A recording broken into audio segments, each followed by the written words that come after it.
Good morning मेरे परिवार वालों और मेरे फ्रेंड्स। बहुत सारे डॉक्टर्स की तरह मैं भी बहुत परेशान हूँ, इसलिए मुझे लगा कि शायद मैं आपको अगर कुछ कुछ चीज़ें बताना चाहती हूँ और मैं शायद अगर ये बताऊँगी और अगर आप लोग सेफ रहोगे तो I might be at more peace. जैसे आपको सबको पता है कि बॉम्बे की हालत तो बहुत ख़राब है और धीरे धीरे बहुत सारे शहरों की और बहुत सारे स्टेट्स, इवन टाउन्स की हालत ख़राब होते जा रही है। बॉम्बे की हालत तो इतनी ख़राब है कि हमारे हॉस्पिटल्स में आईसीयू बेड्स वेटिंग पे है, पेशेंट्स के लिए बेड्स नहीं है। It's a very very helpless, यानी मुझे इतना हेल्पलेस और लाचार कभी फील नहीं हुआ है।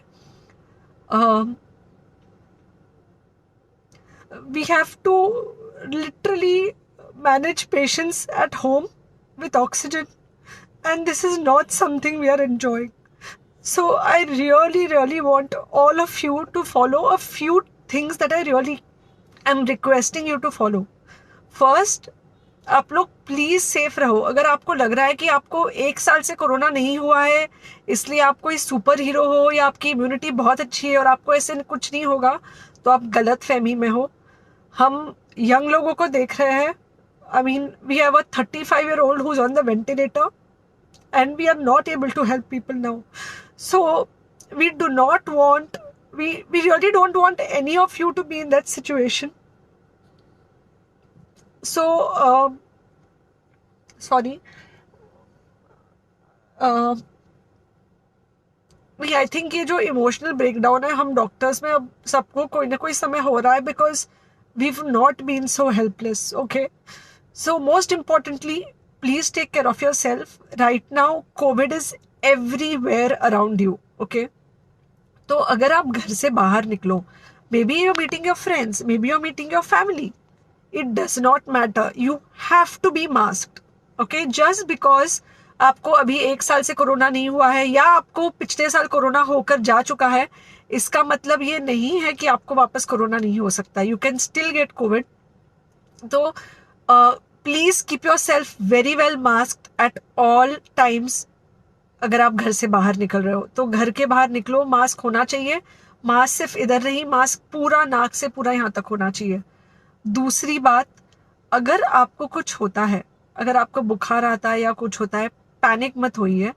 Do not get unneeded investigations done. Get in touch with me obviously immediately. And most importantly, आपके जो फ्रेंड्स है या कोई भी है उनको बोलो पैनिक में होकर एडमिट ना हुए हॉस्पिटल में। फिलहाल जो सिचुएशन है वो ऐसी है कि बहुत सारे हॉस्पिटल्स में स्टेबल पेशेंट्स एडमिट हो रहे हैं और बहुत सारे लोग जिनको एक्चुअली ऑक्सीजन की ज़रूरत है उनके लिए हमारे पास बेड नहीं है। इनफैक्ट हम लोग घर में लोगों को ऑक्सीजन देके मैनेज करने की कोशिश कर रहे हैं, और ये हमने पहले कभी नहीं किया है कि हम इतने सारे लोगों के लिए बेड्स ढूंढ रहे हैं, इतने सारे लोगों को घर में मैनेज करने की कोशिश कर रहे हैं। So please leave beds for people who actually need it, who have pneumonia, who need oxygen, and who will need to be under very close medical care. Third thing, if you have not taken the vaccine, अगर आपने vaccine नहीं ली है किसी भी कारण से, हो सकता है आप ट्रैवल कर रहे हो सकता है आपको वैक्सीन की हिचक हो सकता है आपने कुछ व्हाट्सएप पे फॉरवर्ड पढ़ा हो कि वैक्सीन की वजह से कुछ साइड इफेक्ट्स हो रहे हैं या कुछ हो रहा है। It's untrue. Please take your vaccine. ये हमको डेफिनेट दिख रहा है कि जो लोगों के 2 वैक्सीन के शॉट्स होकर 2 हफ्ते हो चुके हैं उनमें डेफिनेटली हमको इन्फेक्शन, सीरियस इन्फेक्शंस कम दिख रहे हैं और हॉस्पिटलाइजेशन ना के बराबर है। So the vaccine is definitely helping. Okay, so take care of your self, do not take COVID-19 lightly. Please pray for the people in the hospital and please pray for the families and the caretakers of all these people in the hospital. उनको आपके प्रार्थना की बहुत ज़रूरत है और सबसे ज़्यादा ज़रूरत है कि आप अपना ध्यान रखें। ओके, एंड बस घर पे रहो। आप कुछ हफ्तों तक सिर्फ घर पे रहो जब तक हम ये सिचुएशन ऐसे हैंडल कर सके कि हम एटलीस्ट कुछ हो जाए तो हम हॉस्पिटल में पेशेंट्स को ले सके। फिलहाल हालत ऐसी है कि डॉक्टर्स और डॉक्टर्स के रिलेटिव्स को भी नहीं मिल रहा है बेड, तो आप सोचिए कि it's an absolutely helpless situation.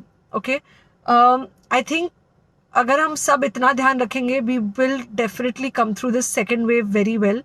Okay, and then we will have to work on not allowing a third wave. So third wave का हम बाद में सोचेंगे, वो तो नहीं आना चाहिए, पर जो ये सेकेंड वेव है इससे हमको कोई भी हालत में एकदम सेफली निकलना है. Okay, take care, I really love you.